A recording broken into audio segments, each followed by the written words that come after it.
and I feel it's my great privilege. I think it's my great privilege to welcome today's inaugurator of this function, our beloved Honorable Vice Chancellor of our University, Professor M. Pamachandra Goda, sir. Sir, I extend a warm welcome to you. This webinar is because of your consistent and consistent support and encouragement. I extend a warm welcome to our beloved Vice Chancellor sir, on behalf of the organizing committee members and on behalf of PMEB and Department of Social Work. Welcome you, sir. I also extend a warm welcome to our today's one-day National Web Seminars resource person, Dr. Rajendra Baikadi, Postdoctoral FRSA, URC Special Postdoctoral Fellow, Senior Research Associate, University of Johannesburg, South Africa.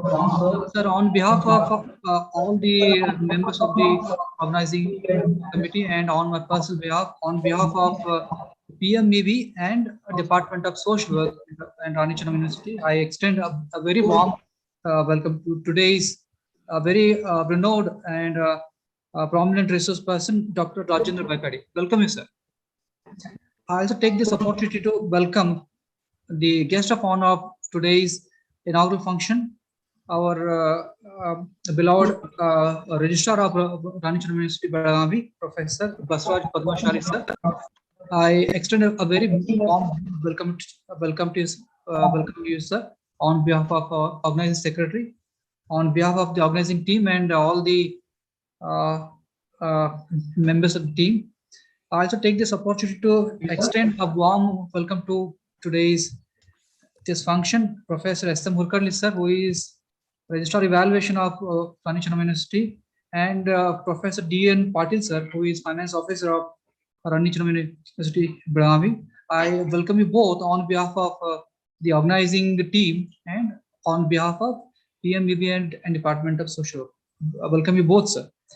I also take this opportunity to welcome our beloved chairperson of Department of Social Work, Dr. Ashok D'Souza, and sir is also a director for PMEB, and sir is also a director for this one-day National Web Seminar.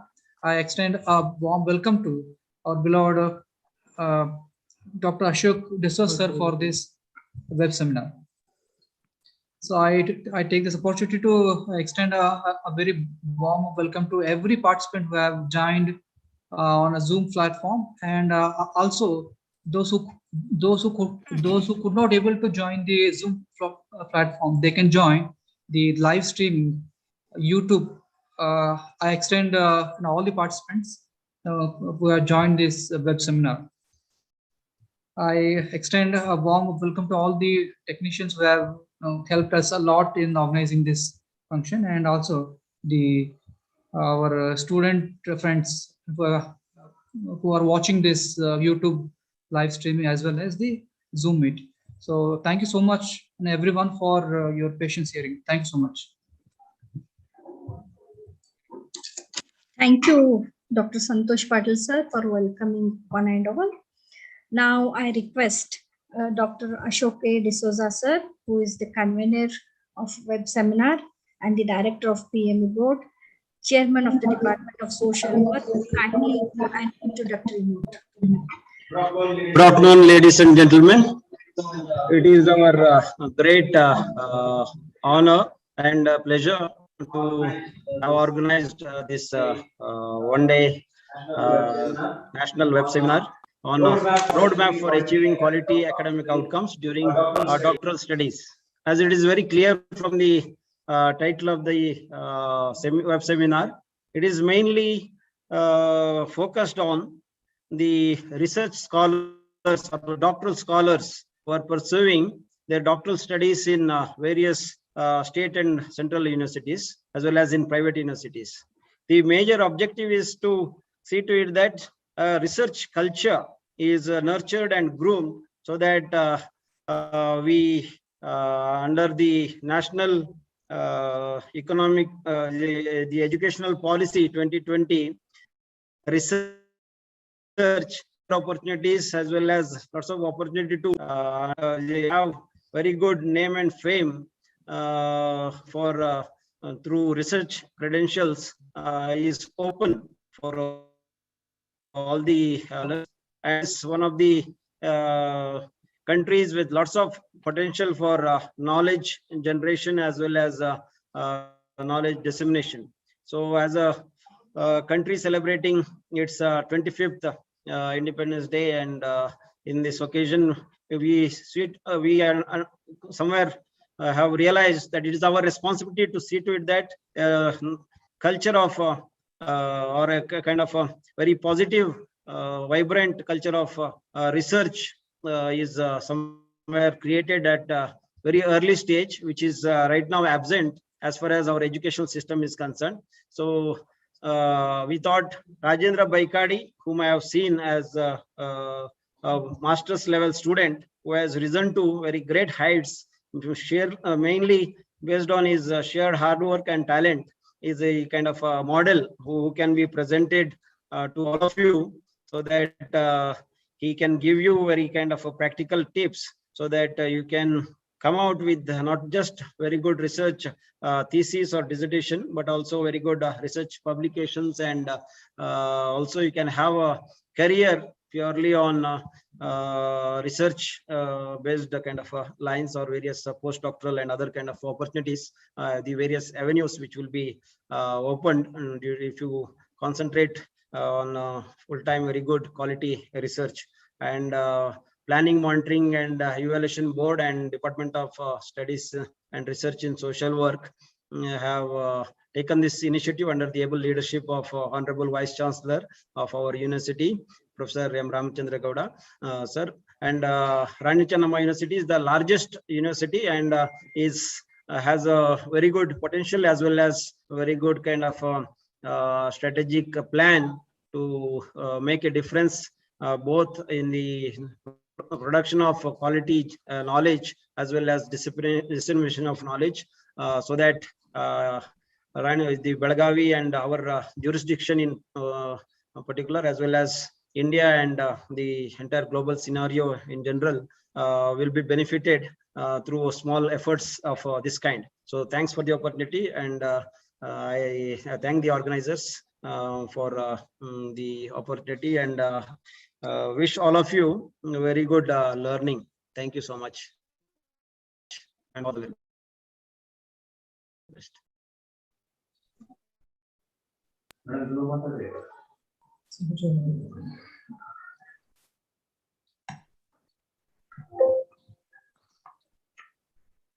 Thank you, sir, for the introductory note. May I now request our Honorable Vice Chancellor, Professor M. Ramachandra Gowda, sir, to kindly address the inaugural address. Sir. Thank you very much. Resource person of the day, Dr. Rajendra Baikadi, postdoctoral research fellow, senior research associate, University of Johannesburg, South Africa. Dr. Padmashali, registrar, Dr. Urkadli, evaluation, D.N. Patil, finance officer, and Dr. Ashok D'Souza, director PMEB and chairman of the department, and all the colleagues, the Department of Social Work. I'm happy to inaugurate one-day national webinar on roadmap for achieving quality academic outcomes during doctoral studies. See, it's actually a good topic for discussion, because everybody knows that what type of quality research actually we are expecting and the students are producing. See, earlier when we used to teach research design, research methodology, we used to say that a problem well put is half solved. That means if the student selected a good topic, it is almost 50% solution is available. That is olden days. Now, the students are expected to take whether it is science or arts or commerce or technology, etc. A problem should be taken, existing live problem should be taken, and they should find out solutions for that. Then particularly in the social sciences, the quality research is not actually coming out in India, because we are witnessing, because we are all teachers, we should be honest, and we should touch our hearts whether really we are producing the desired outputs. Because earlier we used to quote the research outcomes in many talks, in many writings, etc. But nowadays that quality has actually gone down. So this type of webinar actually is helpful to the researchers then how to produce a quality research or quality outcome. Because I heard that Dr. Rajendra Baikade is a postdoctoral FRSA and a special postdoctoral fellow who is having experience in good research, and definitely is going to motivate the students that how to produce the good results. Because without results or without any expected output, so producing or getting PhD degree, it does not help. So always there should be a desired output. That output or the result should be helpful to the society or should be helpful to the needy persons. So then only your research will be helpful. Otherwise, doing research for research sake or doing research for three increments or for employment, etc., it does not serve the purpose. So please discuss all these points in the webinar. That means how to produce a good research out. That means from selection of the topic up to the ultimate the outcome. So please discuss all these points in threadbare, and please advise the budding researchers so that they must do some good research. So with this, once again, thanks for the organizers for giving me the opportunity to inaugurate this one-day webinar. Thank you very much.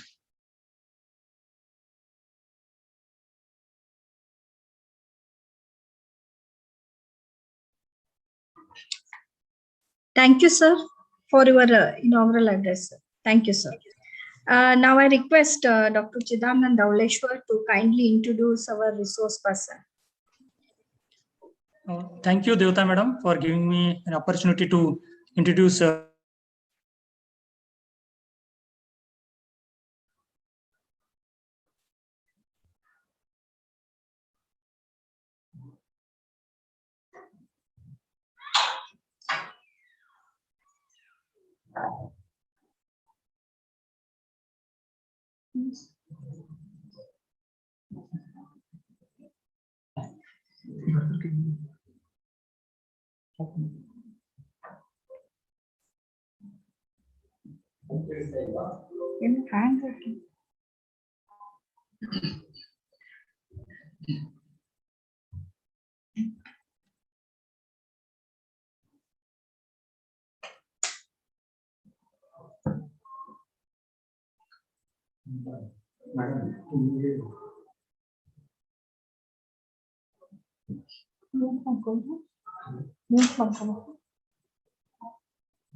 Chidanand, sir.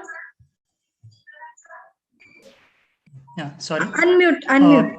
Rajendra Baikade holds a dual appointment as a URC Special Postdoctoral Fellow and as a Senior Research Associate at the Department of Social Work and Community Development, University of Johannesburg, South Africa. In addition to this, Baikade is a Principal Investigator.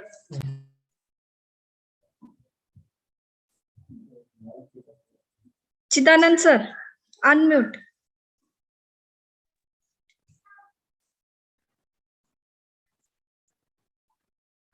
Yeah, problem.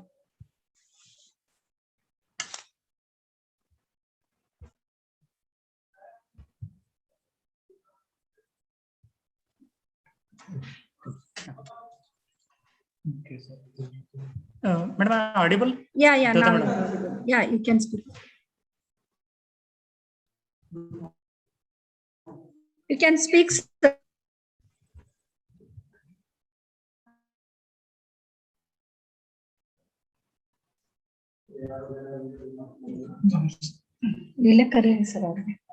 Madam? Yeah, Okay. we're audible. You can speak. Okay.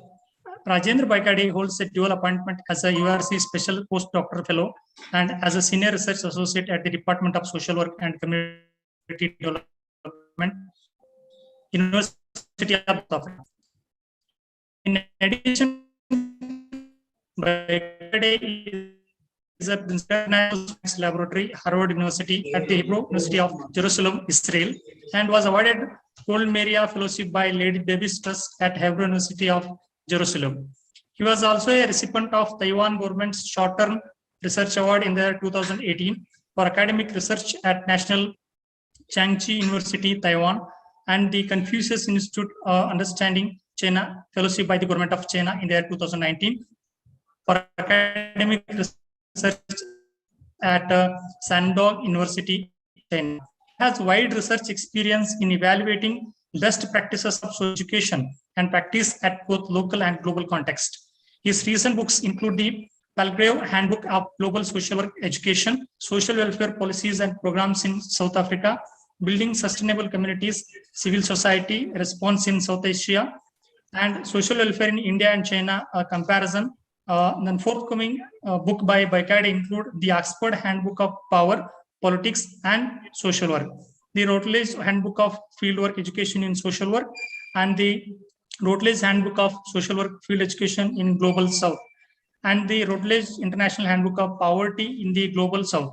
The Palmer Handbook questions and explores the state's role in social work development across the globe, and later explores the development, growth, and challenges for the social work education and practice across the globe. Baikade's research interests are in international social work, social change, social problems, social welfare, social justice, human rights, critical social work, social policy and globalization, among others.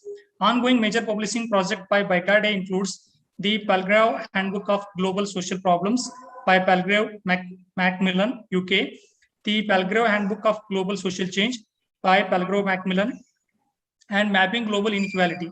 Major reference work handbook series, Springers, USA.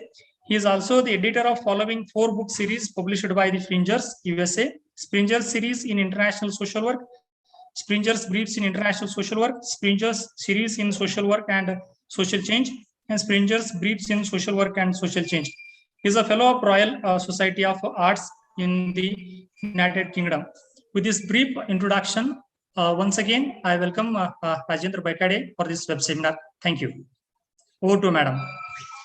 Thank you, Dr. Chidanand, for introducing the resource person.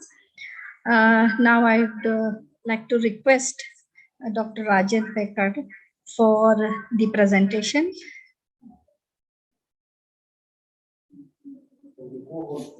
Yeah. Good morning. Sorry, good afternoon for you there. It's for me morning here. So good afternoon. And my apology for joining a few minutes late because I was in a different class, so I could not come immediately from there. And thanks for this opportunity. Firstly to Ashok sir, and then to the Vice Chancellor and the entire organizing committee for calling me for this web seminar. And I believe whatever Vice Chancellor pointed out, I will try to cover all those points in this presentation.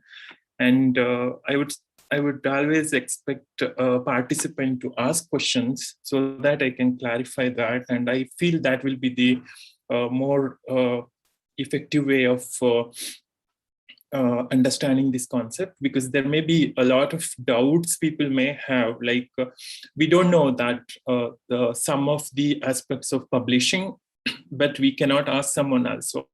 So if you can ask me, if I am able to clarify, definitely I will try to do that. So I hope I'm a co-host now. Yeah.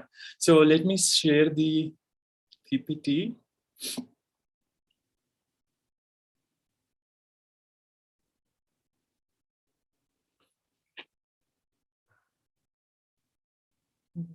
No, just a minute. Give me a minute, just.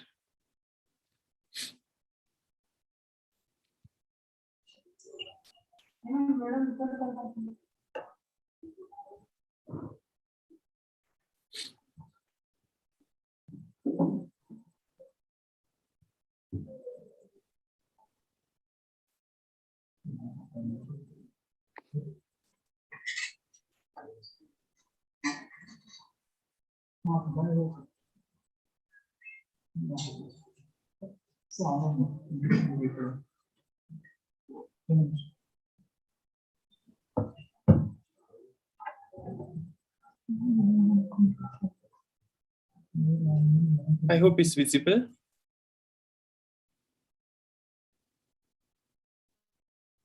The screen is visible. Yes, sir. now? It's visible, sir. Visible. Okay, thank you. So I want someone to keep me, alert me when it is my time, at least 10 minutes before when I need to close my presentation. And also, if people post questions in the chat box, I would request someone to keep an eye on chat box. You can either stop me in between and ask me that question's clarification, or at the end of the session also, it's fine for me. So, roadmap for achieving academic outcomes during doctoral studies, where I'll focus on what are the important things you need to focus on in your entire doctoral studies. And most of this will come from my own experiences, where I have, of course, it's a kind of explorations which I did, and of course, wherever I am today. And I hope that will give you more information than giving something theoretically from somewhere. So indeed, I have included some of the theoretical aspects, but most of that will come from my experiences. So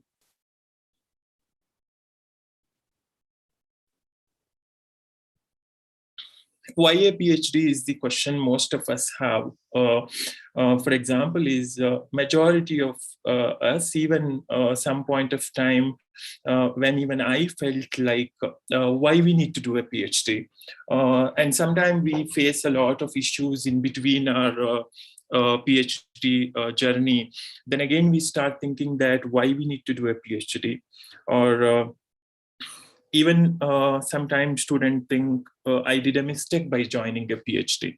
So these are the thinkings which usually comes in between your 4 or 5 or 3 years of journey of a PhD. But let me tell you that with a PhD, you will have a better chance of spending the rest of your life doing what you want to, instead of what someone else wants you to do. So this is the difference between when you have a PhD. And because you can develop your own career, you can develop, you can frame, or you can develop the career which you want for your future. So that is where you find the importance of a PhD.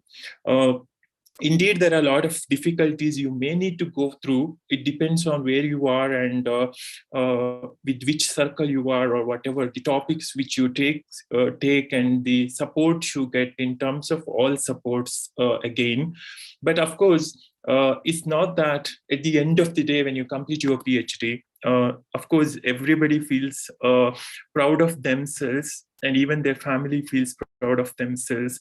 And that is the actual time when you understand why you completed a PhD. And after that, how you can plan your life ahead with research as a career, or research as a full-fledged career, or as an academics. Because even after completing PhD, people go to industry. It is not that only you have to come to academics, but academics is the larger destination for the people who complete a PhD. People come to PhD for the reason to join to academics.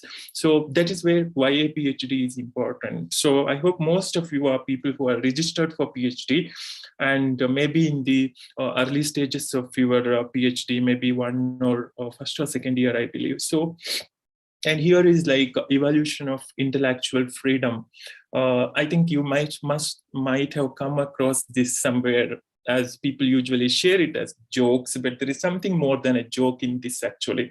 So because evolution of intellectual freedom, if you see the stages it is, and at the last, when you reach the emeritus professor level, you will go to, I'm going to research whatever I want. And the beginning, the first stage is also like, before a grade school, you say that I'm going to research whatever I want. So this is the two stages which are important one. So to reach the last one, you need to go through all the other in between. So there are a lot of other hurdles which comes, and PhD is one of them.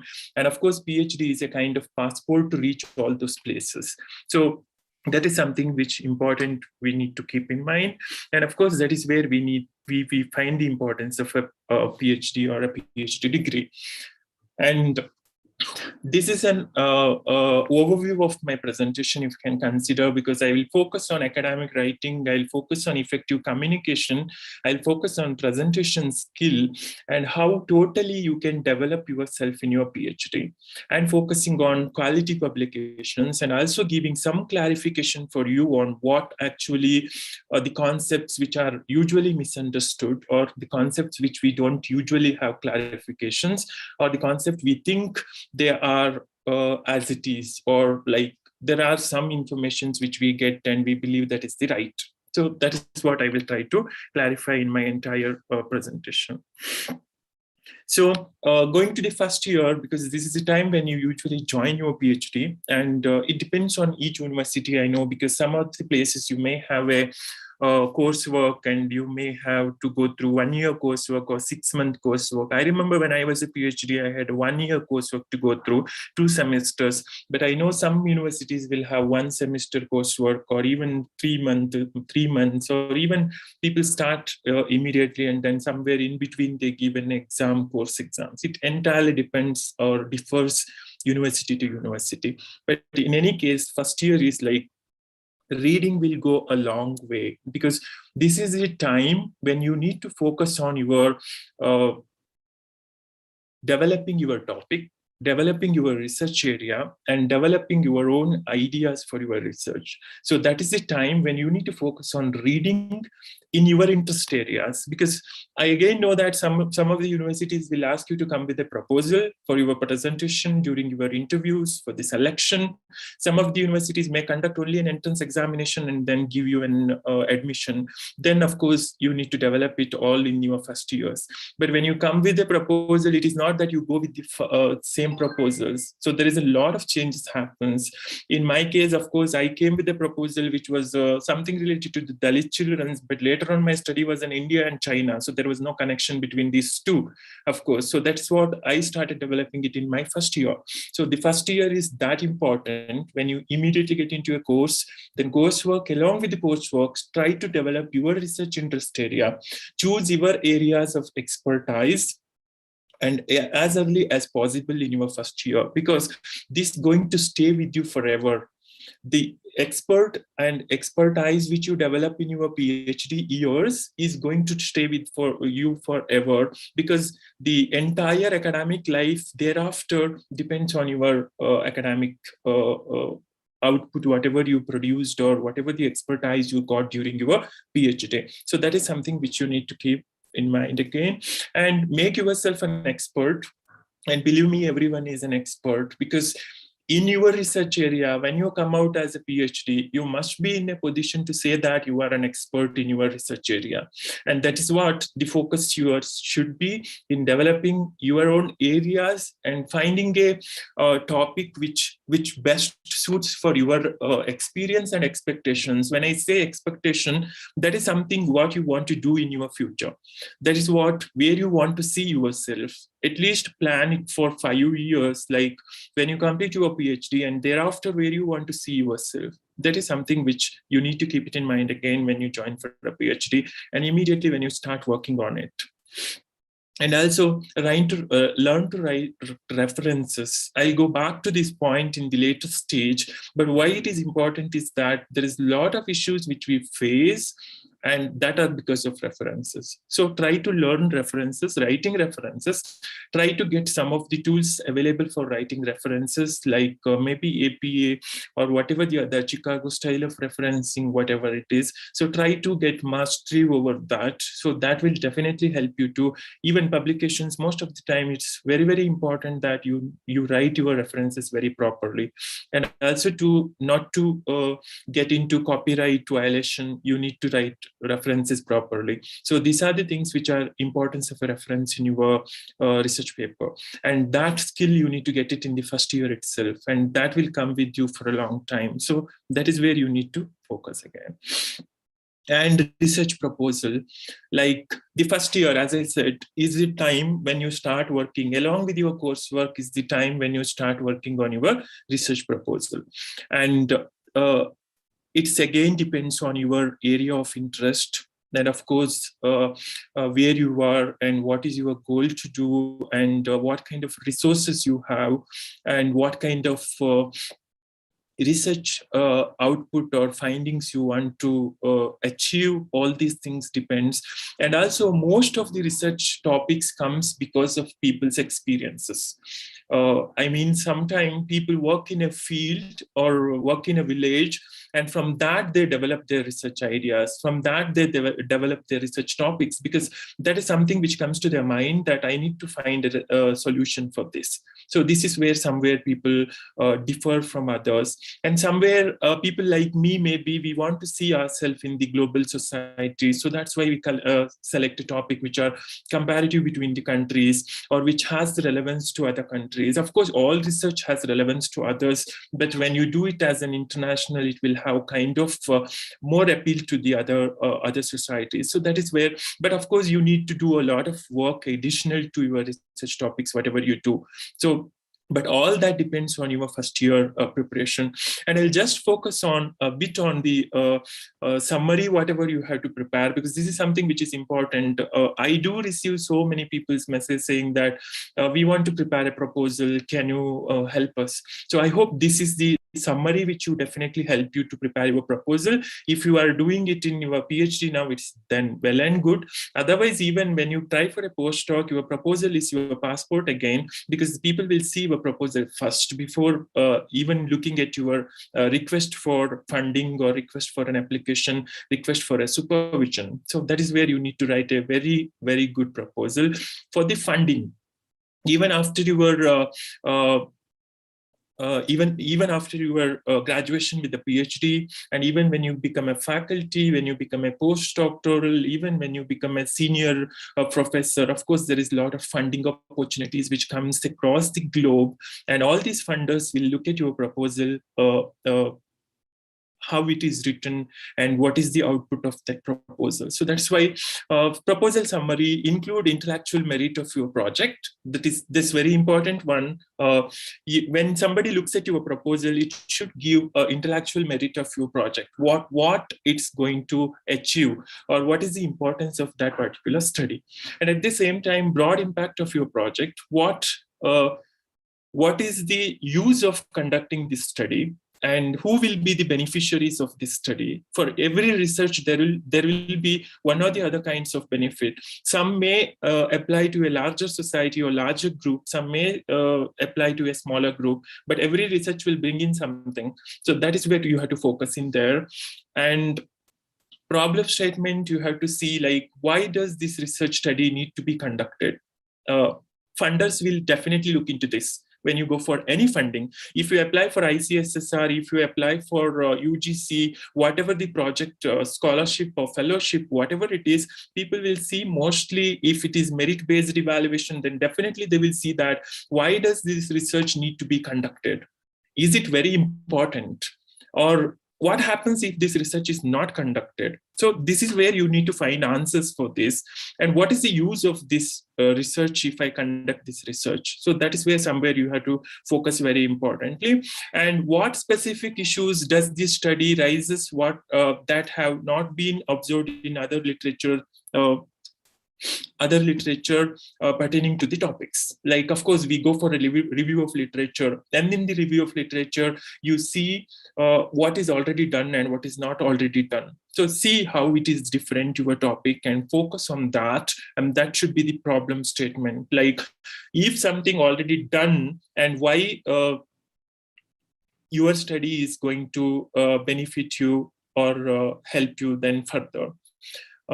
May I please ask the host? There are 4 people waiting in the waiting room. Can you please admit them to the session? So this is where you see the problem statement, and of course that is important because when someone evaluate your proposal, they definitely see your problem statement, have you written your problem statement. So keep that in mind.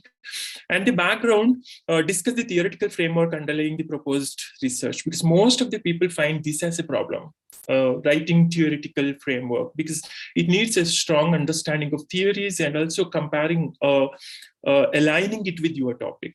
And of course, take the help, your supervisors or whoever it is, mentors, seniors, whoever it is, take their support, but write a very good theoretical framework, theoretical underpinning where your topic comes from. Then definitely there is possibility that you will get success in your funding applications, because this is something other area where definitely one look into in your topic when your proposal, when they're evaluating your proposal.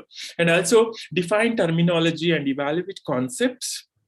Sometime you may be using, I go through some proposals or some kind of topics which are quite unique for me also. Even I don't understand what it is exactly. Then of course, then you have to clarify what those terminologies you are using and why you are using them. So that is something which you need to focus again.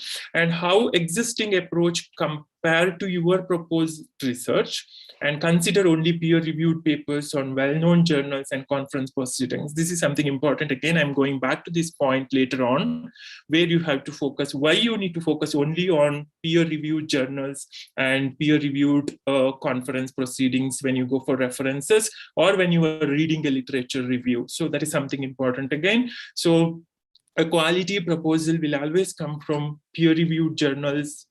You have to give literature backup, which is already in mainstream literature. So that is something which you need to keep it in mind. And of course, research objectives, state clearly the hypothesis and research plan. Of course, hypothesis, you need to put your objectives very clearly. Put 1 to 3 points or bullet points, whatever it is, when you prepare your proposal. And it's very good when you send it outside, because it is for your presentation in your department. Of course, your supervisor will understand it. But when you send it for the outside, there are 50 proposals comes together. People may not have much time to go through it completely. So they will look at points. So that is always better if you put them very clearly, because that also plays a major role in your proposal.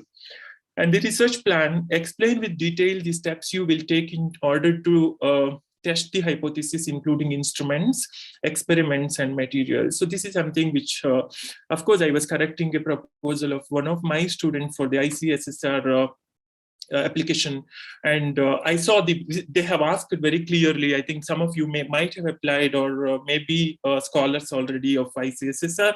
So they have asked like every with the time gap, give the detail of your research plans. So where you need to put like every 6-month gap what you are going to achieve. That is something very important. Again, funders will look into that, because they need a well-defined plan where a kind of assurance that this research is going to achieve its aims and goals at the end of the day. So that is where you need to give it very clearly. So it may not be the exactly like, it may go 1 month there, here, but it is your plan to do your research. Proposal presentation, then after that, of course, in between, whatever you want to do, conferences and all those things. So this is something which you need to do. Of course, I did a timetable during my PhD, most of which I could not complete, of course, but that definitely helped me to achieve my PhD within 3 years, 6 months. So that is something which I must say that you need to prepare your own timeline, because it helps you definitely to achieve your goals. Otherwise, you will go somewhere without a kind of targets. So you will waste most of your time if you don't have a timeline. So put a timeline. That is also important in your research. And references include bibliographical citations only, and include peer-reviewed scientific publications only. So this is, again, I'll go back to the point where I'll clearly explain it during the publication. And that is what you have to do in the first year. If you can do that properly, then I think your first year will be very fruitful, because you will have a proper proposal in your hand. You will learn how to write a proposal, and you will also learn about how to write references. And in between that, you will get a lot of other experiences when you do all these exercises. So that's something you need to focus on. And the second year, again, focus on your research, because this is where you start doing your fieldwork in most of the cases, if your plan is to complete in 3 years. But again, I will tell you, there are people who take 6 years, 7 years, I know, but it depends on your area of research, or your motivation level, or your goals. These all things depends on that. But of course, in the second year, focus on your research again, and get involved in community life, because second year is a kind of flexible one, actually, because first year you will have your coursework, and you will have to prepare your proposal. You need to put in your proposal for committees and all these things. And if you don't have financial backup, you may need to look for your financial supports, like scholarships and all these things.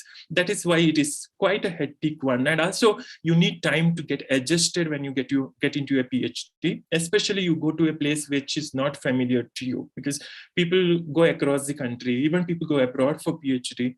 So that is the time when you have to get adjusted. So that's why first year is quite kind of a hectic one. The second year, and because even third and fourth year, if your plan is to submit in fourth year, will be a kind of hectic one. So the second year is the one which you have to use for your personal development, or personality development, where you can focus on get involved in community life. Community life in the sense, there are a lot of opportunities you get in clubs, or even if you in your own university, your supervisor may be doing something. So get involved in that, and try to learn something new skills out of that. Or it also gives you something which is beyond your academic life. So that is something which is important, again, when you manage your academic and personal life or social life. And also try to volunteer sometime. That will give you so many skills, because that helps you to get a lot of skills, that helps you to get a lot of connections, contacts, and also it teaches you so many things. So that is something important. And learn new skills again, whatever new skill it may be, because sometimes it may be presentation, sometimes it may be publication related skills, or sometimes it may be something else, teaching, I think. Because if there is an opportunity, get involved in teaching in your department, and don't look for the credit. Of course, again, I don't think so you need to look at credit. When I say try volunteering, I want to say that don't do everything for the purpose of credit. There is something which you need to do beyond your credit, like credit in the sense, whatever it may be, financial or whatever it is. Because I do get involved in a lot of voluntary work, which gives you a recognition, and at the same time, which gives you a kind of experiences, which is more than what you earn or what you say credit. So that is something important which you need to keep. Start publishing, and of course, let's discuss this in the later part clearly, but start publishing in your second year, because of course you will done with a lot of your literature review, and you will be but quite clear with your topics, and so developing papers from your literature review will definitely help you. And that will be, it is a draft paper, it doesn't mean that you have to go or get published it in a very standard journal, but starting there will definitely help you. Because I know nowadays people, before they come to PhD, they have a lot of experiences with publishing, but it is not everywhere, I think. Not, of course, I don't know in the South, most probably, because I come from the South, and I think, of course, there are limited resources which are. So if that is the case, then start writing or start publishing. If not publishing, at least start writing from there, actually. Get a plan for writing, get some experiences in writing, and then that's where you start with going. And learn presentation skills, because the most important one, again, get into conferences, go for conferences, go to workshops. So this is the time when you have to develop. And let me tell you a bit clearly. Now, of course, there are many things happening because of the COVID, but of course, COVID will not be there for a long time. Of course, people already started traveling. I don't think in India people travel, but if you look at European countries, people are traveling like anything. They go for even tour now. They go for their vacation outside. Only we people are restricted because our system is like that now, till now, because we haven't got vaccinated all people. That is the reason. But once everything, all the lockdown are lifted, there will be lot of opportunities. Once again, the globe will start the same kind of a business. There will be a lot of conferences coming up. There will be a lot of workshops coming up, and try to attend conferences. And try to attend conferences, I say why? Because conference is a place where you develop your network. Conference is a place where you learn new skill. Conference is a place where you get a lot of motivations. So conference is not just for the purpose of a certificate. Conference is not for just for the sake of saying that I have attended there. And I will always encourage you people to go abroad for a conference. There are a lot of funding opportunities available, because I still remember my first conference presentation was in Bangladesh, when I joined my PhD, and I traveled all the way from Delhi to, Kolkata to Bangladesh by land route. And that taught me a lot of things. I could have gone by flight. Of course, I didn't have the financial support from my university or even from the personal. I couldn't manage that. But traveling in a bus, crossing a different countries border with bus is something which is a unique experiences which gives to you. That is not available for everyone. Of course, you can see the border life, how it happens, and all those things. So this is something which actually the concept of attending conferences. So keep that in mind. Second year is the time for attending conferences and workshops, and try to attend if ever possible. There is no point of impossibility now, as I know, because at least every conference have funding availability, especially for the people from Global South. Global South is, of course, developing countries. And if your proposal is good, if you can make the people organizer convinced that your topic is important, and you can and you can show that you will become a very good scholar in the future and contribute to the field, then definitely you will get the funding. So this is something which you have to keep it in your second year. Of course, that will continue throughout after there, but starting should be in the second year of your PhD. And set a timeline.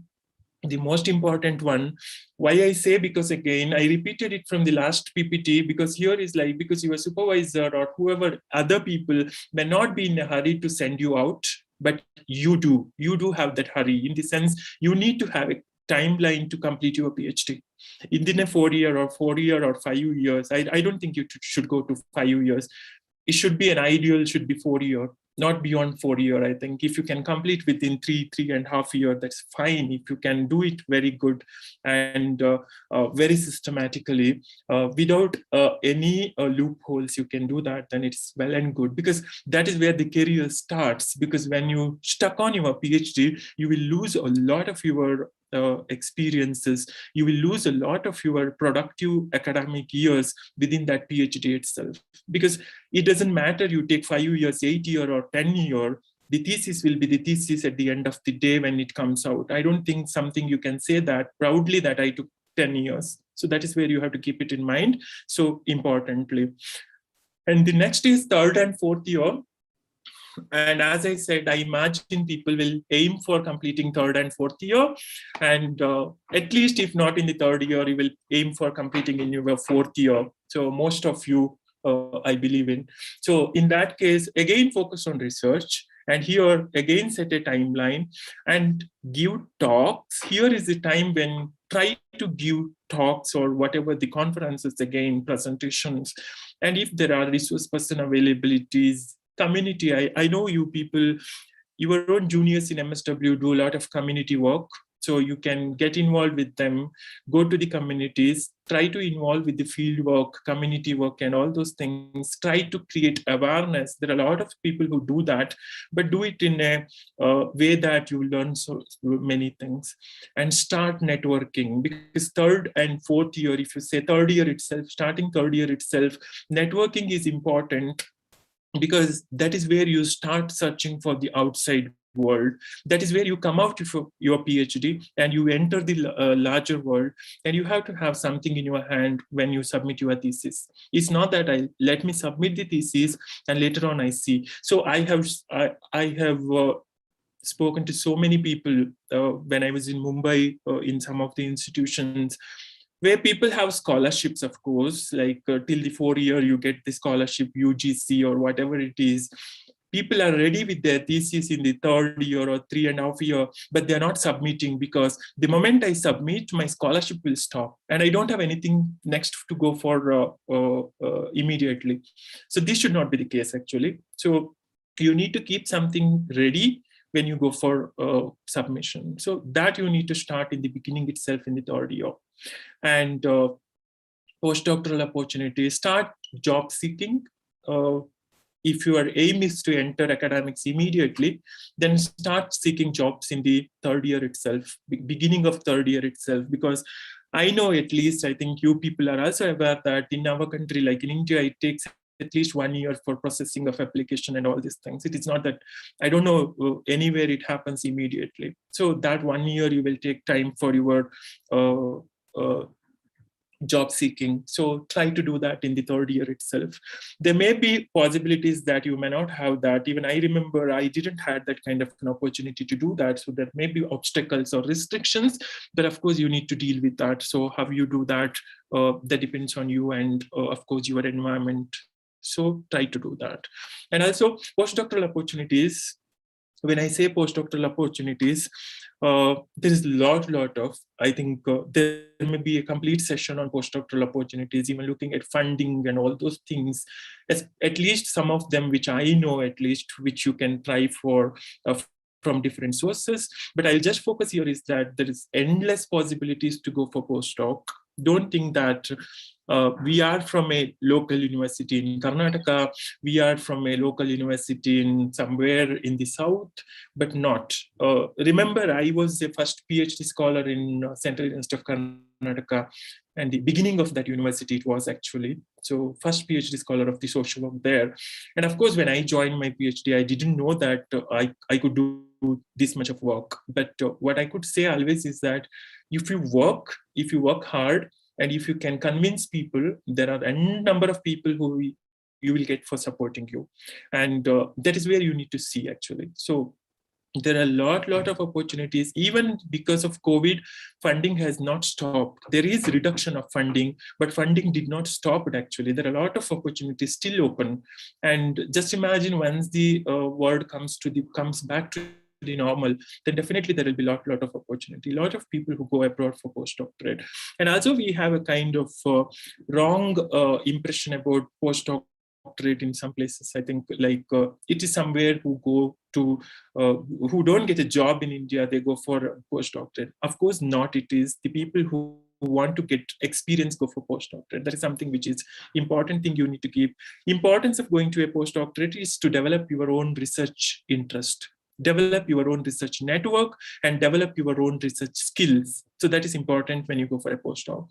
And when you go for a postdoc, again, many people ask me that I want to go for a postdoc. I'll just focus 3 points here. I don't explain it clearly, very clearly, because of course we have no time, I believe, that much. So your publication matters a lot. People will look at your publication, potentiality to undertake a research. Of course, it again comes from your publication. So try to get at least 2 good publication in good journal. I will tell you which are those good journals or which are those publishing platforms should be, and how you convince that you are a researcher. So again, it comes from your research project which you have undertaken or the paper which you have published already. It is not necessary that you have to have your paper published, but at least it should be in a review in a good journal. So that also gives idea for the people that this is someone who is a doer. So he or she can do something in the future. So that is somewhere the funders look into most of the time. So this is based on your year-wise, I just try to focus. So I don't know if you're planning to take more, but of course, I think it gives you an overview what you can do in your entire doctoral studies. And I think if you can follow at least some of these with your own outputs or with your own thing thinking you can do extra, whatever you can do in between this. But try to do at least this much, then definitely you will be in a better position when you complete your PhD. And next I'll focus on life after the PhD. Important one again, as I said, most of us get stuck when completed PhD.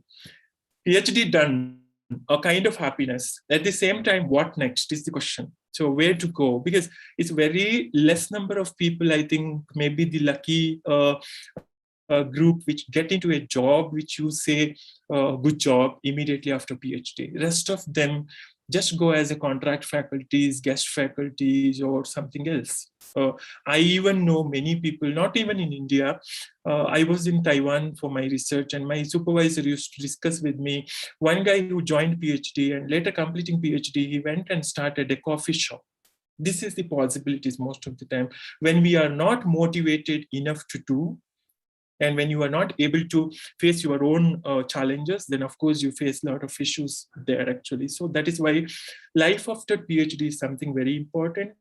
I did a PhD and did not go mad. This should be your case when you complete your PhD. So whatever the stress you take, whatever the effort you put, there is a lot of sleepless night, there is a lot of efforts which you put for all the level, like it is maybe not only related to your research, maybe related to family, related to institutions, related to your own networks, so maybe so many things maybe.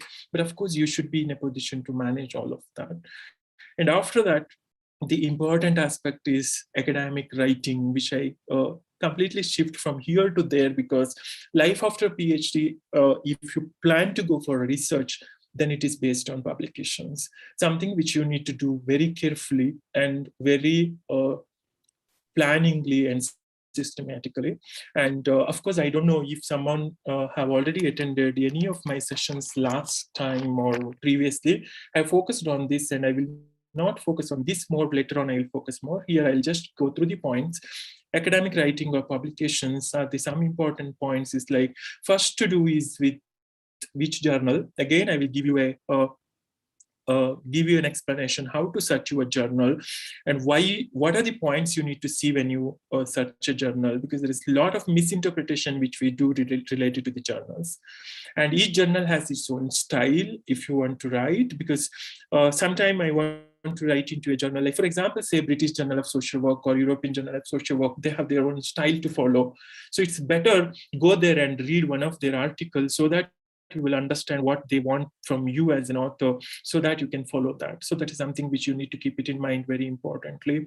And while submitting, try to give it to your peer groups in the sense like maybe someone like your senior, or someone like apart from your supervisor. Of course, your supervisor will go through, of course, and they will point out all the mistakes or whatever it is.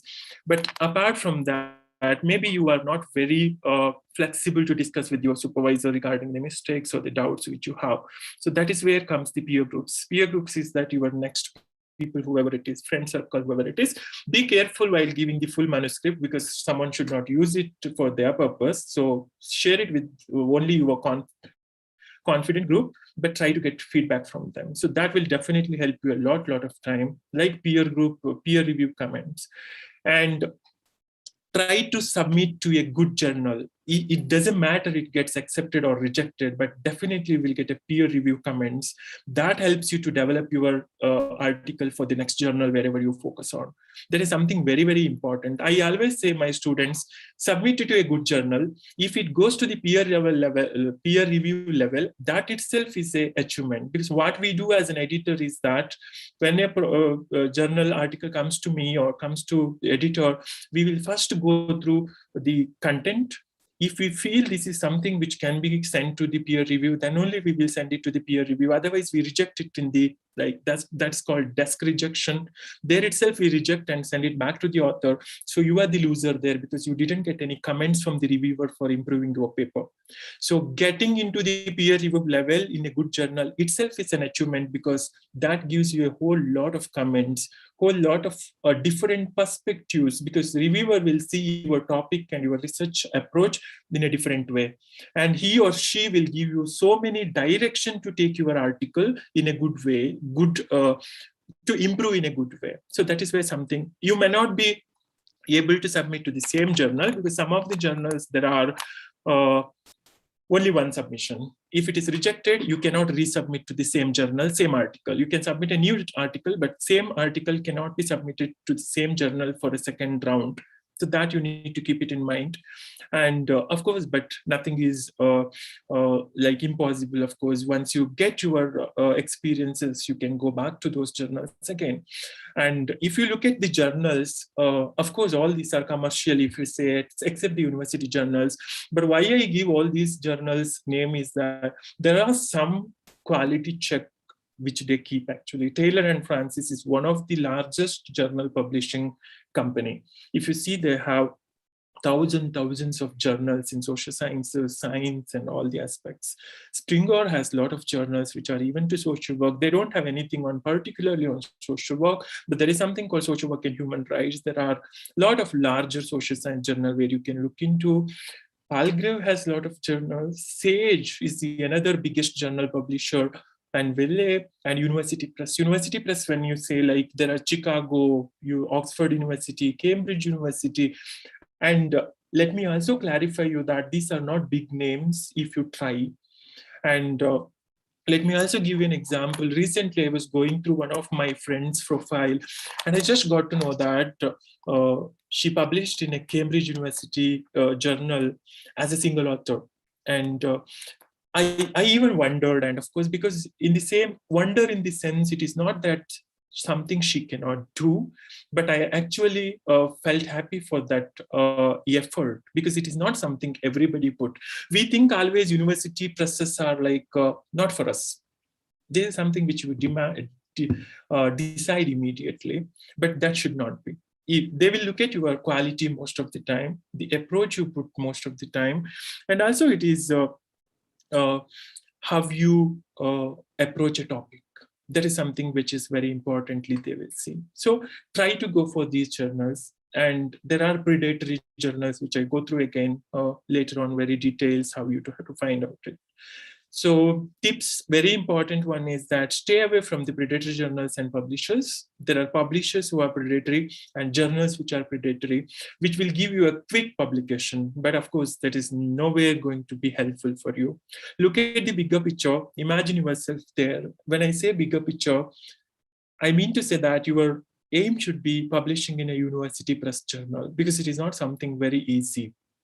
Try to publish in British Journal of Social Work. Try to publish in European Journal of Social Work. If not today, even after 2 years, you may go there, because if you keep that consistency, or if you keep, I'll again give you an example of myself. I never thought I can publish a book with Oxford University, that to a handbook of social work with Oxford University Press. Though there are people with me, other editors, co-editors, but that is something which came to my mind when I entered Hebrew University of Jerusalem, where my supervisor is a person who published a lot of books with the Bristol University Press, that is the another standard publishers from UK. And I thought, why can't I try? Then, of course, I developed a concept called Power, Politics, and Social Work. And we approached Oxford University. That was not from even Indian office. Of course, we approached US office. It took me 1.5 years. The last week, I got the final confirmation contract for the project. It took 1.5 years. So there is a lot of work which you need to put in between. It is not that overnight.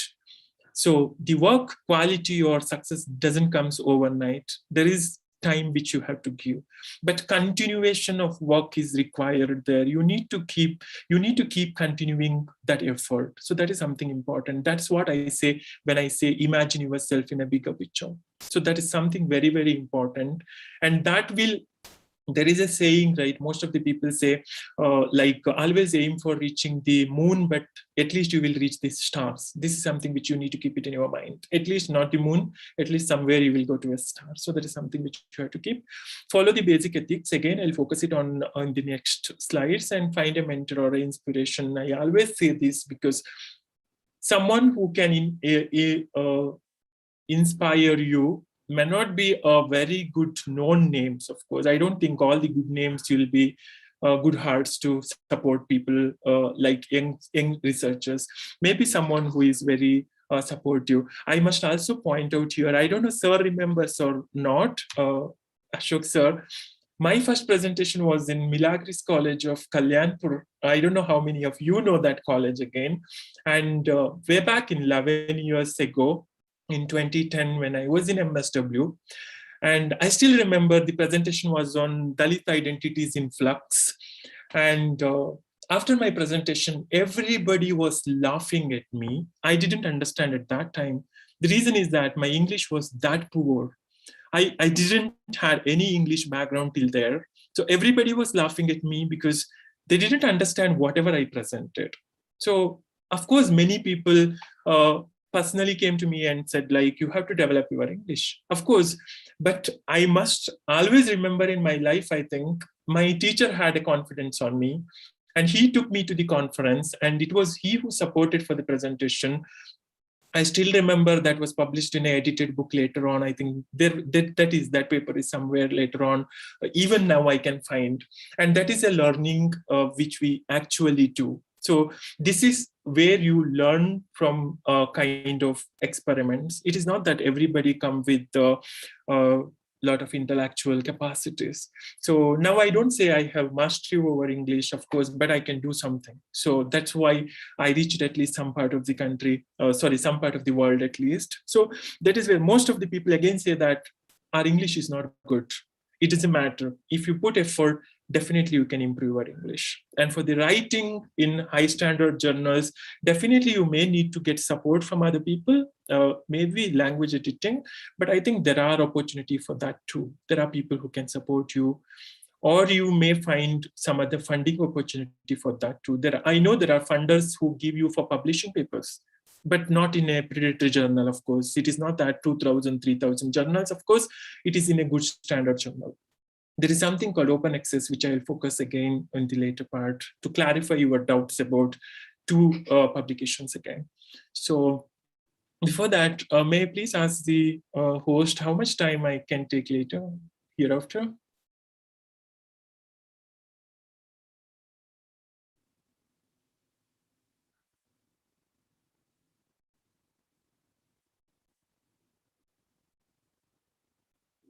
How much time I can take hereafter to conclude?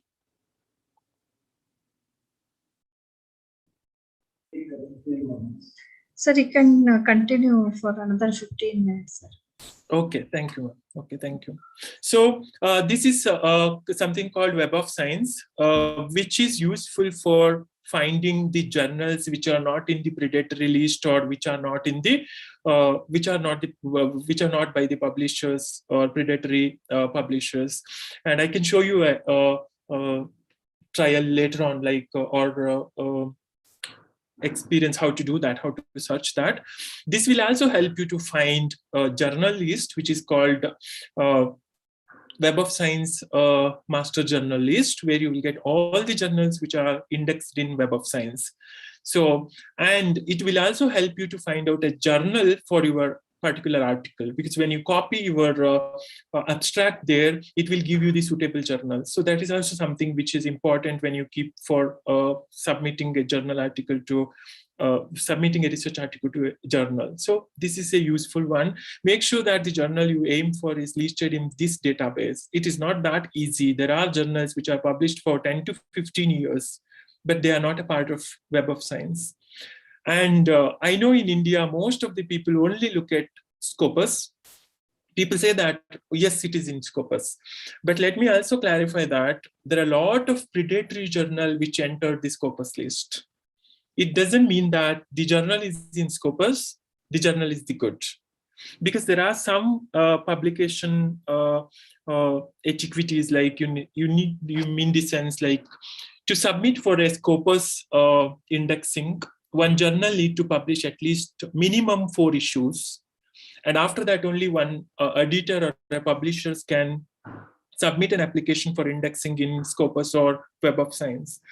And there are journals which starts immediately, and they start putting their journal is Scopus indexed. But Web of Science is something where predatory cannot enter. So there may be 1, 2, 3, 4, but not many. But in a Scopus, you get majority of these predatory journals or the paid journals, whichever is, are a part of Scopus. So that's why I always aim for publishing in a Web of Science journal. May be quite challenging because it's not that easy to get into those journals, but not impossible. Again, I say not impossible. Hope for that. Definitely there are editors who help you to do that. And also, this is something which I said, Manuscript Matcher. If you can just copy your abstract and put into here, if you need to create an account first, actually, then you get this window where you can copy your abstract. That gives you the list, journal list, this side, where you can submit your journal articles for considerations. So possibility of acceptance is more here because people will look at applicability of your research titles or research findings to their particular journal. For example, I write a lot about social work education, and if I submit it to a journal related to addiction, people will not look into that. Even by chance, if they publish, I will not get a citation for that, or I will not get the attention which is required for my journal article. So that is why you should not do, because after publication, it is also important citation. How many people read your paper? How many people utilize it in their teaching or research or whatever it is? So that is also important. And this also saves your time and energy because you don't need to go for all submission, all the journal submissions, and helps you in reaching intended readers. As I said, people who read about social work education will read social work education journal most of the time. So if your area is there, then go and submit it there. So it gets most attention required for your research. And something to be taken care is this, as I said, you need to be very careful when you submit, when you choose a journal for publication. Not only journal, even the book. If you go for publishing in a book, also be careful that this is something called Bell's list of predatory journals and publishers, where you can just find, if you have doubt about the publishers, put their name here and you search. You can find this in the Google search, actually, where you go for Google search, you can search it and find it there. And potentially predatory journals list you will get. And if you ever find the journal which you are aiming for publishing in this list, then definitely don't go for publishing in that. I say why? Because I know there are a lot of people, maybe knowingly or unknowingly. I think most of the time it may be unknowingly because we don't have that much of exposure to that. That's why we do. There are a lot of people who pay 1,000 rupees, 2,000 rupees, 3,000 rupees and publish overnight articles. I know there are a lot of such kind of journals which are. And what happens, you may get a journal article, but you cannot go ahead with that anywhere. If you publish that, and when you publish something, you should be in a position to say, you should be in a position to share it to the people, whichever part of the world that you have published something. So that should be the pride of after publishing something. So that is where you need to keep it into mind. And how to check these journals is like, they may be or may not be sometime predatory, but it is better to avoid if it is in this list. And also always check the website of the journals. You get the information in the website. If website is not well maintained and it doesn't give the information about, a journal need to be in the directory of open access journals. That is DOJ, AJ we say. So open access journals, if that journal is not a part of that, then definitely don't publish in that. If it is open access, but not a member of this, definitely don't publish in that because that doesn't comes in outside the Bell's predatory list. And also something called COPE, that is Committee on Publication Ethics. All the standard journals need to follow this Committee on Publication Ethics, which says that there should be an editorial board, there should be double-blind peer review, there should be an editorial process which need to be followed. And the journals which follow these scope rules, then definitely they will come in a good place. So look at that also. Journal need to mention this in their website. So keep that in mind. And also for the science people, it is International Association of Scientific or Technical Medical Publishers, that is STEM. So if you go to that, you will find that journal, then definitely go for publishing in that. If you don't find them, then don't go for that. check journals contact information. Sometimes they don't give you contact information. They will just send you a link for paying the money. After that, you don't find anything out of that. So don't go for that. And research the editorial board. A very, very good idea to find out the credibility of the journal is research the editorial board. You will find the name of the editorial board people. Just Google their name and see who they are. Do they have good positions as mentioned in the journal? Or are they really affiliated to the institutions which the journal mentions in that its website? So, and this is something which is very important.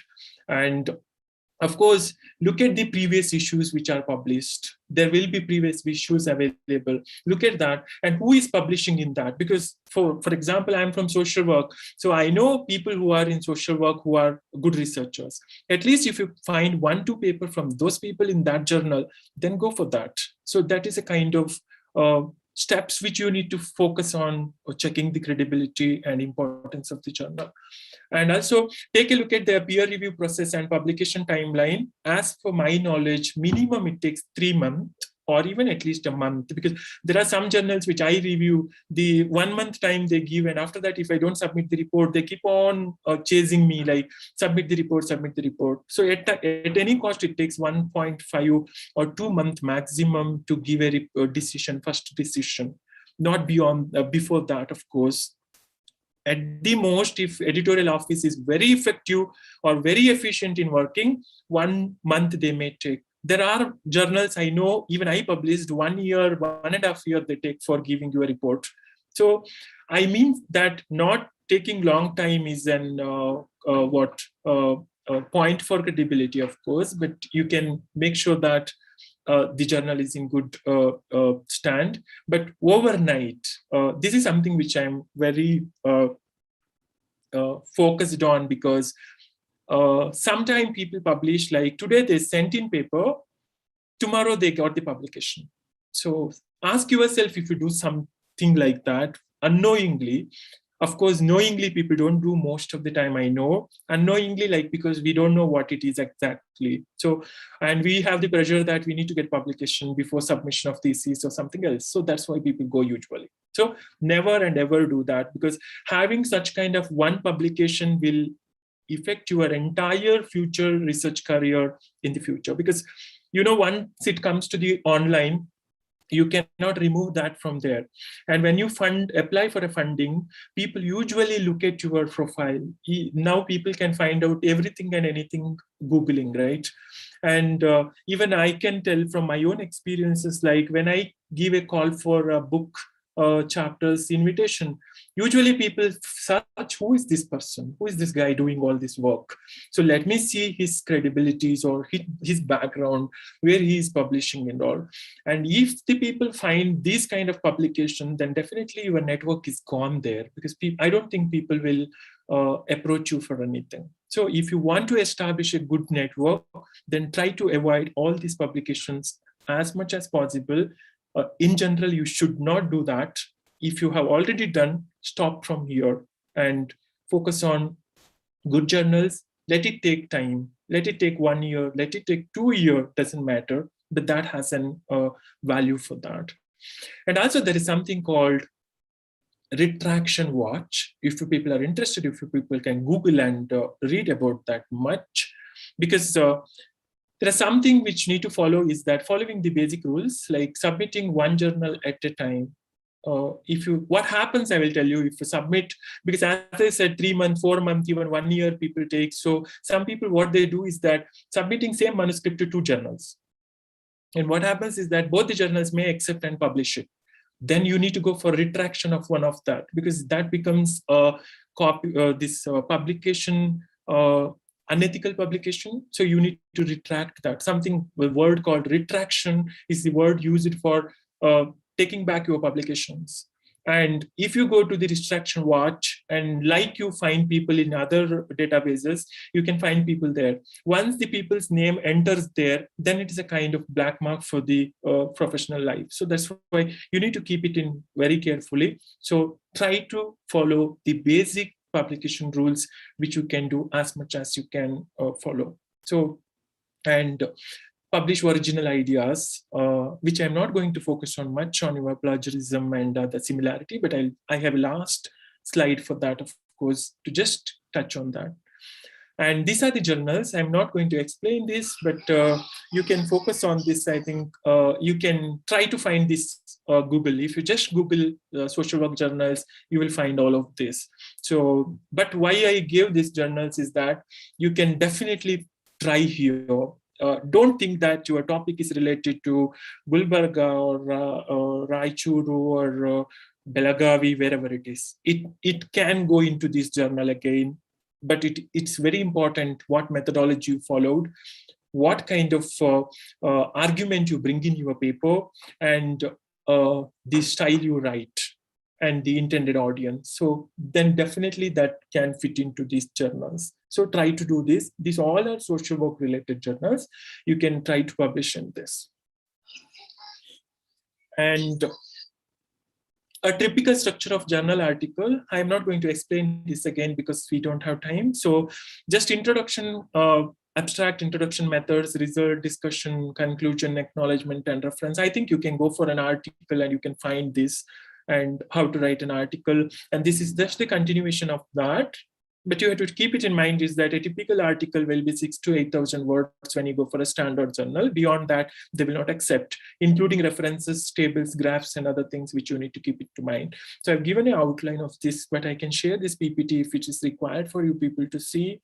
And next one point I'm going to focus is on OA, open access, or and again, there is concept called article processing fees, because most of the time people ask me this after the workshop. Sometimes people contact me personally and ask, sir, you said that you should not pay for publication, but I saw Sage is asking me $1,200 for an article. There is a difference between that pay and this pay, and you need to understand that. That is called open access and article processing fees, which is $1,200 across the journals. There are a lot of open access journal, only open access dedicated journals. At the same time, the journal list, which I showed you earlier, also has open access possibilities in that. They are called traditional journals, or they're called traditional publishing model, but they do have open access also. And open access is a concept where your research need to reach larger number of people. For example, I think all of you know that when the COVID started, all the papers related to COVID were given free of cost, were made open access, because publishers took that personal social responsibility, and they started giving it free of cost, not even looking at their profit or whatever it is, because the reason is that those results need to reach all the people. That is why that need to be open access, because when it is published in British Journal of Social Work, only the people who have access to British Journal of Social Work can read that, not everybody else. So that is why it is open access. And now is a trend that there is a lot of open access journals are developing, or a lot of open access journals are coming. And use of publishing in open access journal is citations, wider reach, authenticity, because open access, this and open access, what I earlier told you, 2,000, 3,000 or 1,000 rupees is entirely different. Here, $1,200 is, I know in Indian currency, it may be 80 to 90,000 rupees for a paper, and none of the people will publish it from their pocket. Remember, there are funding opportunities again for publishing these open access articles. You can find these sources and you can approach those funders. They will give you the entire fees exempted, and then you can publish that in journal. But that needs a lot of work which you need to do. There are possibilities, there are opportunities. That is not that you cannot do from Global South or from a developing country. There are a lot of journal open access article which comes from developing country, but citation is more. Reach, you can share it without any copyright issues. But if you publish in other, you have to look at the copyright again. And yeah, this is what I explained again, like there are complete exemptions by the journal itself. There are journals which are member of universities that you get exemptions, which you need to see where you belongs to, and you need to explore it a bit more. And I can show you one last in 1 minute, of course, how you can do that. And another important aspect I want to focus on, impact factor, because most of the time we people do is that look at the impact factor of the journal and 9, 10, 11, go for publishing there. That takes 1,000, 2,000, doesn't matter, because its impact factor is 9, 10, 11. I do hear many people telling me like, hey, you published in a Taylor and Francis journal that doesn't have an impact factor, but I published in a journal which has 8+ impact factor. But remember, these predatory journals simply put the impact factor. They are not the true impact factor. And I again tell you, there are journals with 15 years to 20 years publication history, and they're the good journals. They are in Scopus or they are in Web of Science, but they don't have an impact factor. They may not have an impact factor. And this is how impact factor is calculated. The impact factor is measured of the frequency of which the articles in the journal has been cited in a particular year. So that is sometimes very important you need to keep. The citation of the article in a journal leads to the impact factor of that journal. So these predatory journals definitely no. I don't see, because that's what I said. When you cite someone, you need to see where it is published, because you are reading your citation list and your paper index citation will show you where you come from actually, because what kind of intellectual background you come from. Because if you bring it all that from a predatory journal, then definitely it shows that you haven't gone beyond that boundary. So that is something which you need to keep it in mind. And you can check the journal's titles impact factor via journal citation report available through the Web of Science. So that is the best way to clarify impact factors. So don't just get into the trap that journal saying that 9, 10, 11, 12, 13, whatever it is. It's not.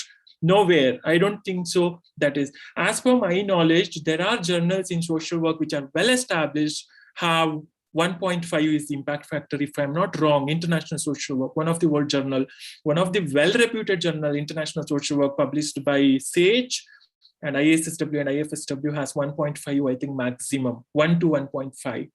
And I think history more than 40 years, I think, or 30, 35 years of publication history. So this is what you need to keep it in mind. And don't go beyond these, simply exaggerated numbers or whatever it is. So that is something which you need to keep it in mind. And the Scopus, and I think I explained this, I will not focus it on again. So because I think somewhere I focused it on Web of Science and Scopus.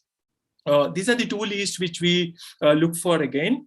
And of course, as I said, Scopus is something has a lot of predatory journals. So to be frank, if you read, you can understand.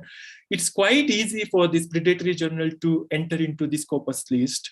And again, I think in India, you have this UGC list, list 1, list 2, list 3. And never get into that trap again, because the journals which comes into Scopus go to the US second list. But that doesn't mean that all those journals are good. I say if you have the plan to look out of your box, like of course, if you have the plan to apply abroad for a funding or scholarships, whatever it is, then try to keep it Web of Science. Or at least it doesn't mean that it is not indexed somewhere, but it is published in a very proper way. That is something which is important you can focus on. Not every good journal is indexed, of course. As I said, maybe a new journal published last 3 years, but not be a member of any of these indexing databases. It doesn't mean that journal is poor, of course. Journal is predatory, of course. But you have to look at all the other parameters which I discussed earlier. So Web of Science, you can easily find out again, going to Web of Science and list of that.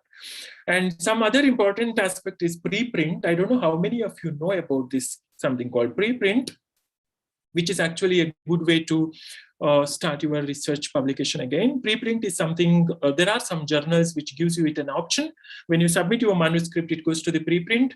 And from the preprint, it goes to the publication. Preprint is something, a final draft of your article before it can be published. And the preprint can be cited, it is visible, and you can get feedback from your community. So that is where preprint is important. Again, to get more information, I will not explain it very clearly, but you can just Google, you will find your own, you can create your own accounts for that, and you can submit your manuscript. But keep it in mind, some journals may not accept your articles once you post it in preprint. So make sure that the journal which you are focusing is also supports preprint. So make sure that things before you submit it to a preprint. But submitting into preprint is a good idea, something which is a new development. Most of the people in Global South may not know, especially the PhD scholars. So keep that in mind. And these are the two process again, peer review. There is something called double blind and single blind peer review. And I don't know how many of you know about what is double blind and single blind. Double blind is something both the reviewer don't know what is the, like reviewer also don't know who is the author also don't know who is the reviewer. So it goes without name to both of the people. That is called double blind. Single blind peer review is that your reviewer know who is the author. Your name is in the paper when it's sent to the reviewer, but the author don't know who was the reviewer. So that is called single blind peer review. So almost all the journal follow double blind peer review to keep any kind of influence or biased away from publication process. So that is something which you need to keep it in mind again. And this is something important again, using social media for your research and academics. I know all of us use social media for entertainment, but beyond that, you can do it for your academics most of the time. Twitter is something, sorry, spelling is wrong there. I don't know how it happened anyway. Consider it as Twitter. And that is something which people usually use largely today. I don't know how many of you even have a Twitter account, but you can use it for network, you can use it for getting funding information, you can use it for getting research information, because you know there are universities which are having Twitter account. You can just follow them whenever they put a funding opportunity. For example, we have a postdoctoral position available, open. They put that, they tweet that, and you can get that information from your site. So this is somewhere you have to use your social media for getting attention. After publication, a good standard publication, just post it in your Twitter account. I published something that gets attraction for the people, and that gets you a citation for your article, because sometimes you publish and keep it yourself, your pocket, so nobody knows you published something. So that is somewhere you need to focus on. Making your research global. LinkedIn is the another profile which people usually use, and I use Twitter and LinkedIn, and of course I use Facebook to some extent for the purpose of academic, but most of the people use Facebook and Instagram for the purpose of only social networking. So, but you can use all these medias for getting benefit in your academics if you do it properly. So even I know because of this lockdowns and online, even Instagram started so many online events, or you can do like Facebook Lives, you can do it in the Instagram too. So the next one is ResearchGate, Google Scholar, and Publons. These are the three important things again I want to tell you. I don't know how many of you have a ResearchGate account. If not, just open a ResearchGate account. Some of the people told me that it requires a university email ID. I don't know how many of you have university email ID. I don't know, state universities gives a university email ID to the scholars. If you don't have, there is an option. You can explore it. Without a university ID, you can open an account in ResearchGate. Just try to do that. And if you need support, you can contact me. Of course, I can try if I have time and if I can do that. And what is the help of opening an account in ResearchGate is that search publications, search researchers, share your research, and request full papers. Sometimes you may not have full papers available from your institutions or any other sources. You have a button there, request full text. If you click that button, a message goes to the author, and author can share it to you personally. So this is something which you have to develop a skill, sharing your ResearchGate. There's something called ResearchGate score, which is seen in most of the Western world when they appoint you for postdoc or even visiting scholarship, whatever it is. And that ResearchGate score comes through your publication, through your networking, through your activities in your ResearchGate. And ResearchGate, nobody posts anything about their photos and anything else. Only research comes there in the ResearchGate. Funding, job opportunities are lot available in ResearchGate. So this is something which you need to focus on, explore if you haven't done. And Google Scholar account, again, I don't know how many of you have a Google Scholar account available free of cost. Of course, ResearchGate is also free of cost. Even the Publon is something which is free of cost. Open a Google Scholar account, and all your publications comes there automatically, and that gives you a kind of a research, your CV, and your citations comes there. That helps. And Publons is something else again, which helps you to develop your profile and your network. And another one is ORCID ID, or ORCID ID is called as, which is important, like a CV. You can download it as a CV if you open this account. This is also free of cost. Google ORCID ID, that you put your email ID and password and open an account. Then you can extract all your earlier publication if you published in a good journal, which can be because they have some limitations. They cannot get it from the predatory journal. Again, as I said, they have some standard journals. You can get it from there only. And you can put your publications, you can put your employment history, you can put your peer review history if you're working as a peer reviewer in a journal. You can put your projects, and you can put your grants and fundings. Looking at your ORCID ID will give you an entire history about you. So I hope I have 1 or 2 slides, sir. I'll finish it in just 5 minutes. I took more time, I think. Yeah, similarity and plagiarism. I just give just an overview, because I know that Ashok sir already did some workshops on this last year, very detailed workshops, I think, and other people might have also attended some other workshops. I'll just give you an overview to do, because some people may have even doubts on this. Actually, when it comes to the academic integrity, plagiarism is something like when you use others' ideas without referring to them or giving a reference to them, and intended that these ideas are yours own. That is called plagiarism, and we have 0% tolerance for that. We, in the sense, all the publishers have 0% tolerance for that. And similarity index is that similarities in the text which you have written to the other text. For example, some of the papers may catch titles. Some of the paper may catch institutions. Like, for example, somebody who is from Johannesburg University and myself, then that will catch the Johannesburg, University of Johannesburg, Department of Social Work, Department of Community Development. So all these things are similarities, which you need to keep it in mind. And of course, sometimes it is also possible, like quotes and titles and all these things can be caught in this, or come as a similarity. But remember, similarity and plagiarism are commonly misunderstood or understood as same. But the fact is that it is never the case, or it is not the same. Both are entirely different things and need to be understood differently. And there can be a case of like 0% similarity, but 100% plagiarism. There is also a possibility that there is 100% similarity, but 0% plagiarism. So this is something which you need to keep it in mind, and you need to explore that. Again, let me tell you, all your Turnitin or whatever other method you follow will give you only similarity index. That doesn't catches your plagiarism. Plagiarism need to be found through individual work. So there is a lot of work which people do. And I told you about retraction watch. The people who sit there actually do that. It's a time-consuming work which they do. And the last slide in this is about effective communication, which I believe, again, important for all the researchers, is that sometimes it is for a publisher, it is for an editor, or it is for a supervisor. You are looking for a supervisor from abroad for your postdoc or a doctoral study, or even for a short-term doctorate, whatever it is. So communication plays a very, very important role, because people will ask you many questions.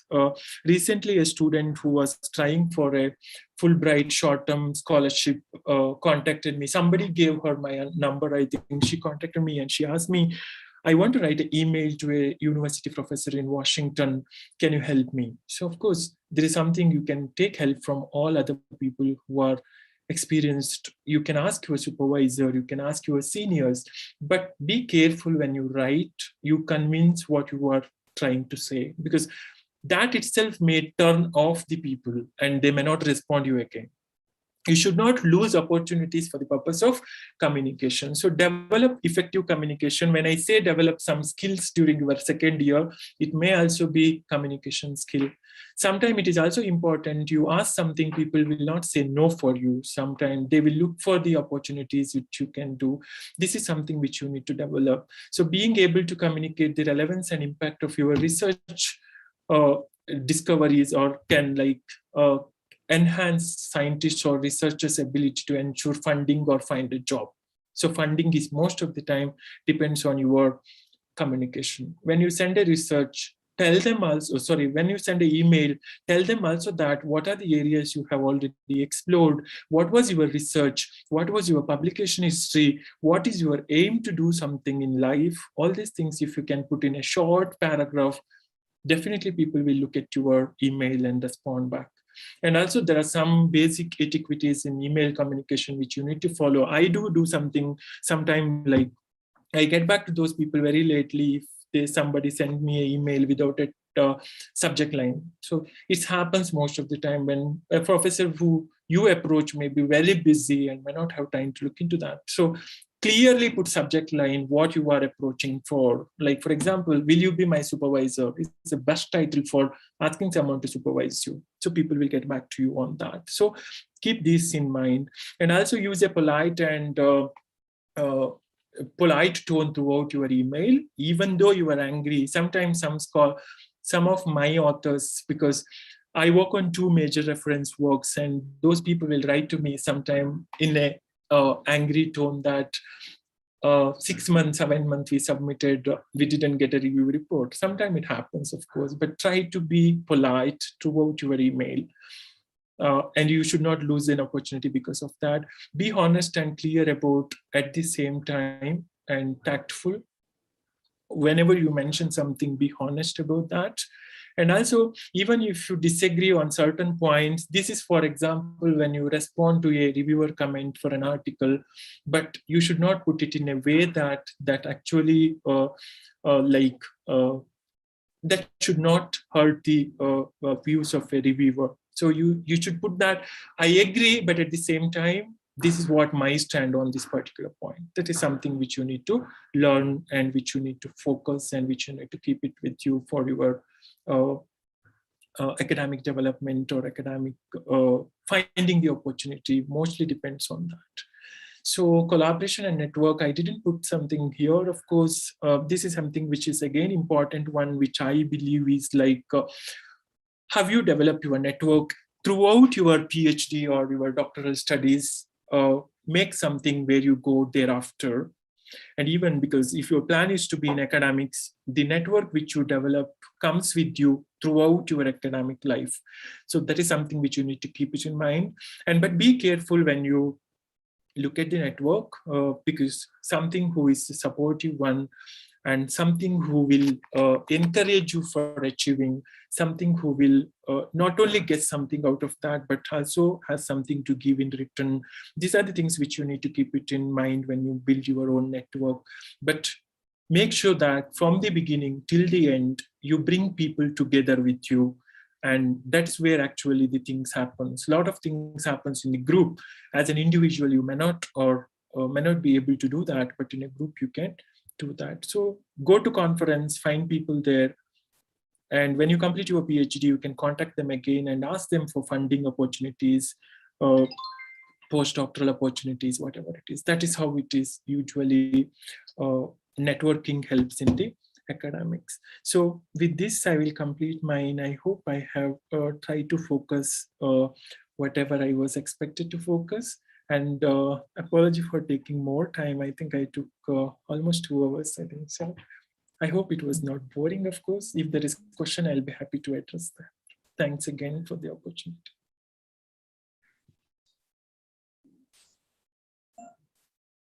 Thank you. Thank you, Dr. Rajit. In chat box, there is one question Deepika has mentioned. Just want to know, is this a manuscript matcher as well? She has asked one question. Yeah, definitely. If there are journals which are published, there are journals which are published by these publishers. I mean the publishers who are in a good position or good stand. Publishers are these journals focusing on humanities as well. So you can find journals, humanities journals there even.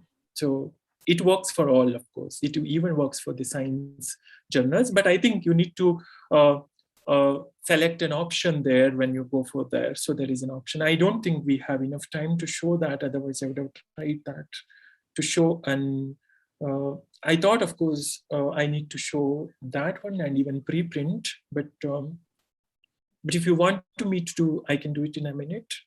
Sir, you want me to show that?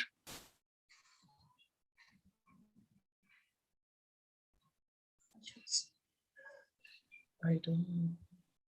Ashok sir? I don't think I can. Sir, do we have a minute to show that? And sir, Ashok sir.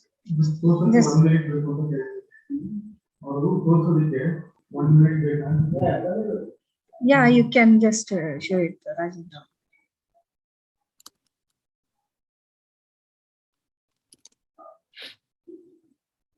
I actually thought I need to keep all this open, but I couldn't do that. I said.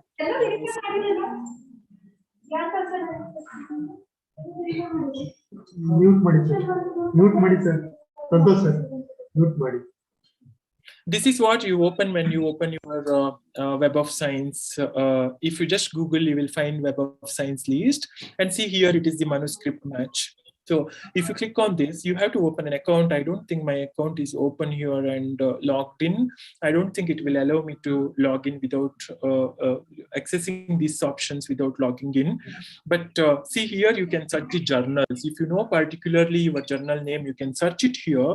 Otherwise, you can just go for here is something called Master's Journal list. If you click on this, that will give you the list also. You can find subject-wise. Even you can find it discipline-wise, social sciences, humanities, all are available. It is nothing is excluded from that. There are journals which are Web of Science indexed in humanities as well. So you can see that also.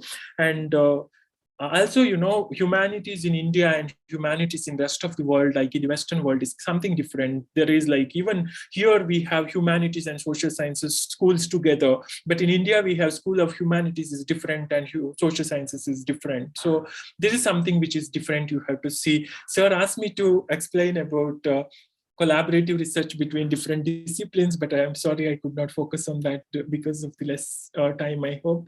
So at least I think let us see somewhere you may learn from that. So this is Manuscript Matcher. If you click on this, it gives you an option. Oh, it says me login. So I don't think I have my credentials there kept ready. But anyway, if you log in here, just open an account. It is free, like you opening an email account or whatever it is, like your Facebook account opening, everything like the same, similar. It doesn't ask you anything. No need to pay for anything there. So after that, it will ask you, give you a small window where you can just copy your abstract. Don't copy the entire manuscript, only copy the abstract, but make sure that you write an abstract in a very correct manner, because that must have some keywords which will help this website to find a journal for it. So that is also important. When you write an abstract, you need to write it very carefully or very clearly. And also, let me just also take 1 minute again and show you what is actually the preprint.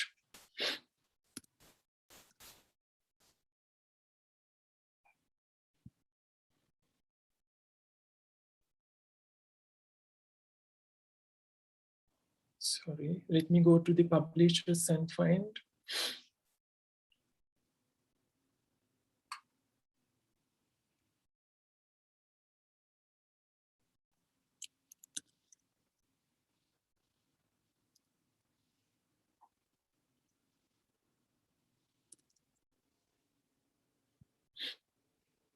this is also for each journal you have, each subject you have preprints, of course. You can open your own account. See, this here, it gives you the details, what is actually preprint, frequently asked questions, everything. It clarifies you, and then it takes you to the preprint server. Here it is something called preprint server, where you can open it as a and you can post your articles or manuscripts there if you want to do that, if you want to explore that. And someone can cite your article if they take it from here. So that is something which is important about preprint. And also this is useful because a journal may take a long time from you, 6 months, 7 months to publish an article. But here, if you post it like something which is very important, a new area which you explored, may get like something, for example, if you are publishing something, writing something about your COVID related something, then you can post it here, so that gets immediate attention. Because if you publish something after 8 months from here on COVID, I don't think it will get the equal attention which as it gets now, actually. So that is something important. And also here, like the universities which are focusing on like or using this preprint, you can see Cambridge University Press, City University of New York, everything. So that gives you an authenticity details about preprint. Preprints are not something like you don't need to worry about that. They are very good one. And also with 1 minute again taking, I will show you.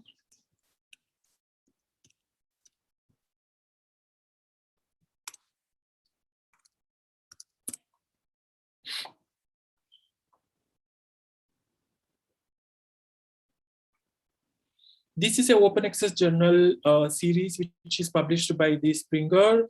And why I opened here is that I can show you some of the let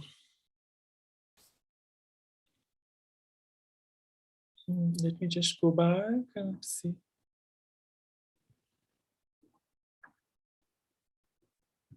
This is the one which I said, which charges you more than $1,200. But as I said, they have their own possibilities of finding funding. They help you to find funding. If you have a good paper, you can go for that. See, something here is mentioned. See what the in-review platform look like. So when you submit a manuscript to this journal, it directly goes to the preprint actually. So this is a different preprint which this journal uses. And I can also show you, see, 110 of 16 preprint articles which are already here, and this shows the name of the author. This also shows that under review, and if you click on this article, which shows you the entire history of that, see here, this side it shows the entire history under review, and here revision 1, no comments by the people. So this is something which you can do when you submit it to the good journals, or when you submit it to the preprint, because it get a DOI, digital objective identifier, we call them. So once you have a DOI, your article is able to be eligible to be cited somewhere. So this is the another platform where you can get information about. So thanks. I hope this gave you some ideas about. And if there are any other questions, I'll be happy to address.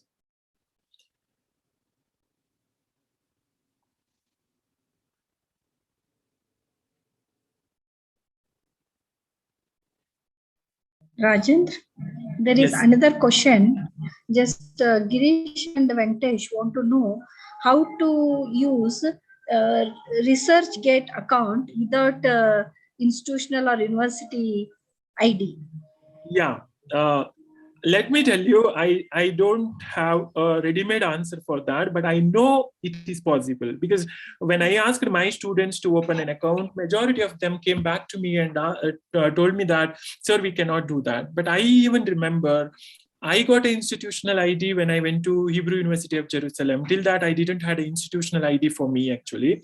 But I opened my ResearchGate ID, ResearchGate profile when I was in my PhD. So it is possible. You may need to explore it, but I think if possible, you can contact me through my email. I will help you to find out the steps, and I can help you to how to go about. My apology. I don't think I can give you that here itself, because I don't think we have time to explore that also online now. So I can do that individually for people who can contact me through email, and I can give you the step-by-step how you can go for it. Dr. Rajendra, and then like some have requested you to share your email ID. Should I share it here in the chat box? Yeah, chat box.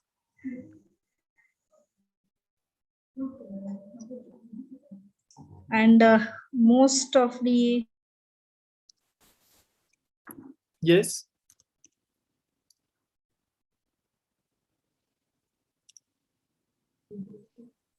I can't hear you, ma'am.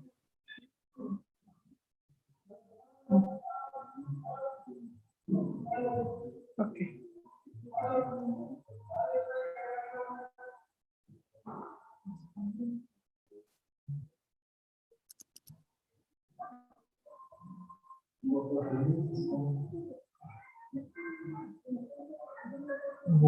Yeah.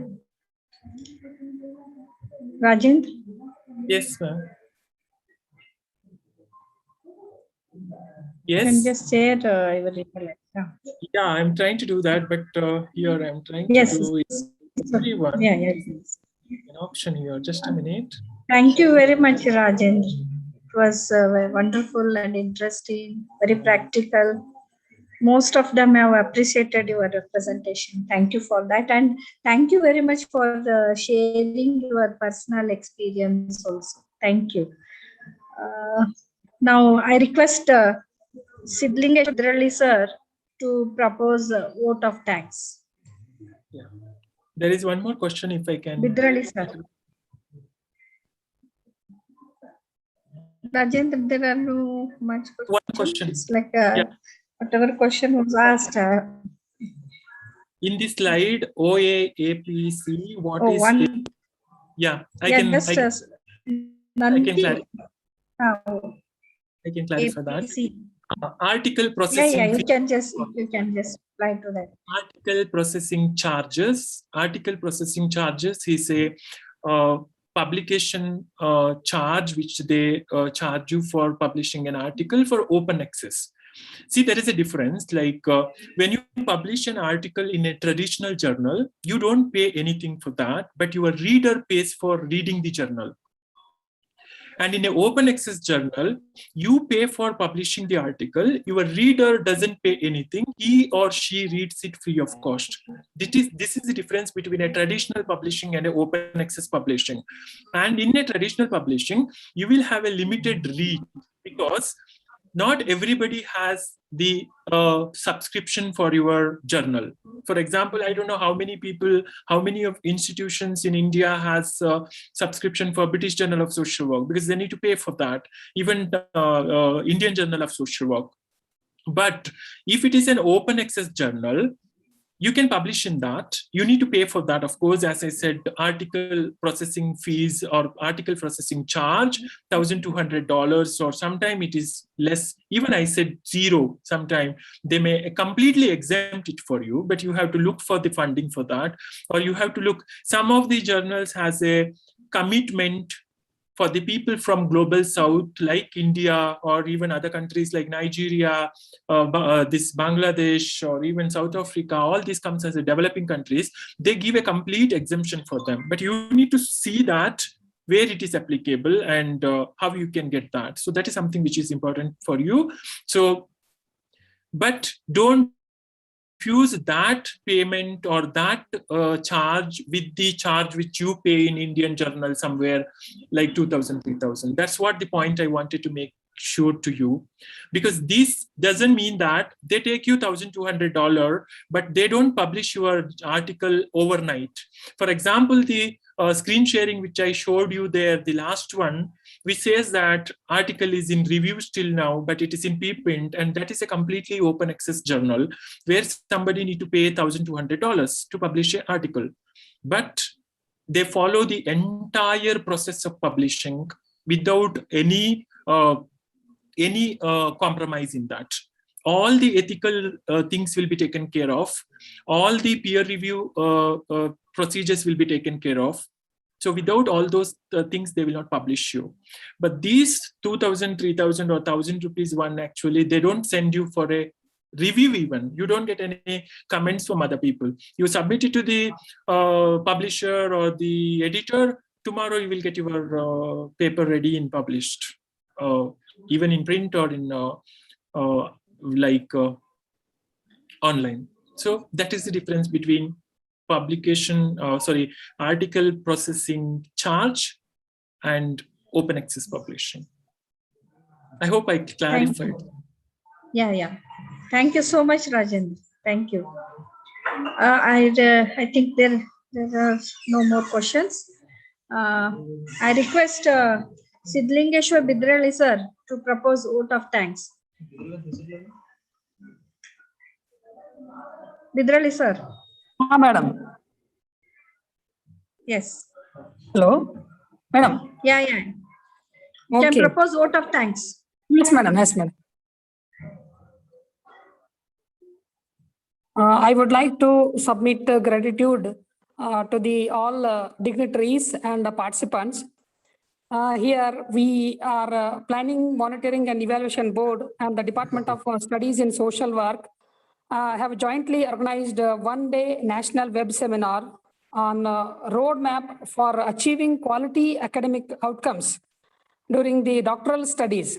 In this regarding, the Professor M. Ramchandra Gowda, Vice Chancellor Sir, has inaugurated and then delivered his inaugural speech. And then I would like to thank you, sir, on behalf of Planning, Monitoring, Evaluation Board and the Department of Social Work. And then I would like to extend my sincere gratitude to Dr. Rajendra Baikadi, sir, who has delivered his valuable knowledge with us. Dear sir, I would like to thank you on behalf of PME Board and the Department of Social Work. I would like to extend my sincere gratitudes to this national web seminar, the guest of honor, Professor Basuraj Padmashali, Registrar, Rani Channamma University. Dear respected sir, I would like to thank you on behalf of PME Board and the Department of Social Work. Another guest of honor, Professor S.M. Hurkadli, Registrar Evaluation, Rani Channamma University. Sir, I would like to thank you on behalf of PME Board and the Department of Social Work. And then I would like to extend my sincere gratitude and to Professor D.N. Patil, Finance Officer, on behalf of PME Board and the Department of Social Work. So I would like to extend my sincere gratitude and thanks to Professor Ashok D'Souza, Director and the Chairman, Department of Social Work. Dear sir, I would like to thank you on behalf of Department of Social Work and then whole research scholars. And then lastly, I would like to thank Organizing Secretary, Joint Organizing Secretary, and then all participants and then the technical assistants and then all the student community. So I thank once again to everyone. Thank you, madam. Thank you, Bidrali sir. The feedback link will be shared to your email to all the participants. Thank you for participating in the web seminar. Thank you one and all. Thank you very much, Rajendra, for a wonderful presentation. It was very informative and definitely it will help all the research scholars here. Thank you so much, Rajendra. Thank you, ma'am. Thank you. Thank you, sir.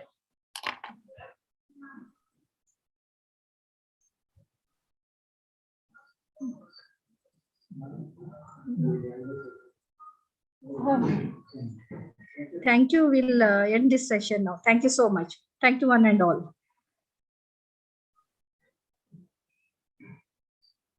Thank you.